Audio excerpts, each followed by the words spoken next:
We're approximately 1 year away from substantial completion of the new Providence Care Hospital, and I want to know, how are you guys preparing to move into the new hospital?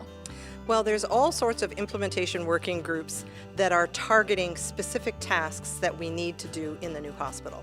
So we have a team called Clinical Subject Matter Experts, and their role is to work with the clinical teams, our support service teams, to design the workflows and the processes so that we can make best use of this gorgeous new space, as well as providing care for our patients and clients.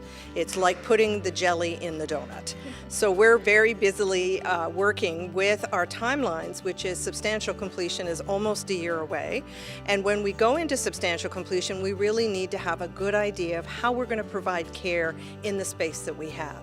So for example, we're moving into a hospital where 100% of our patients and clients will be in private rooms.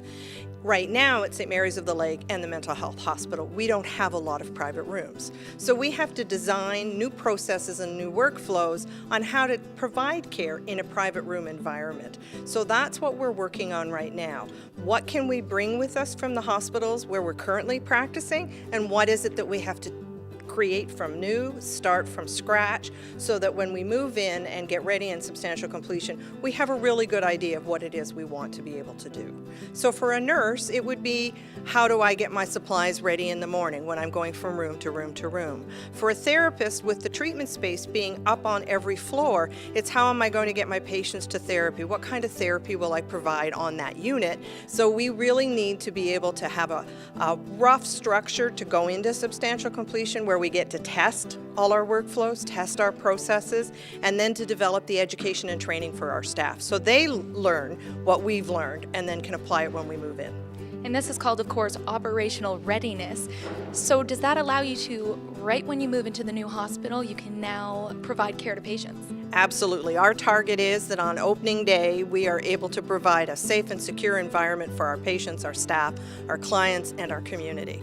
The SMEs, the subject matter experts, play a huge role in this. Who else contributes? We're also working very closely with our support services like food and nutrition, maintenance and engineering, security. How are we going to get food from the serveries to our clients? How are we going to arrange dining room models? All of that work has to happen between the client, the patient, and the caregiver, and the support services who will be there. We are going to have this gorgeous new building, but I can tell you the first day in, we're not going to actually remember where all the things are or how the equipment works. So we need to work really closely before we move in with our IT department for information technology, our maintenance and engineers, so we know where this goes and what to plug in here.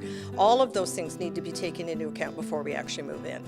Thank you. Well, staff at Providence Care are working very hard to ensure that everything is in place for the opening of the new Providence Care Hospital, expected spring 2017.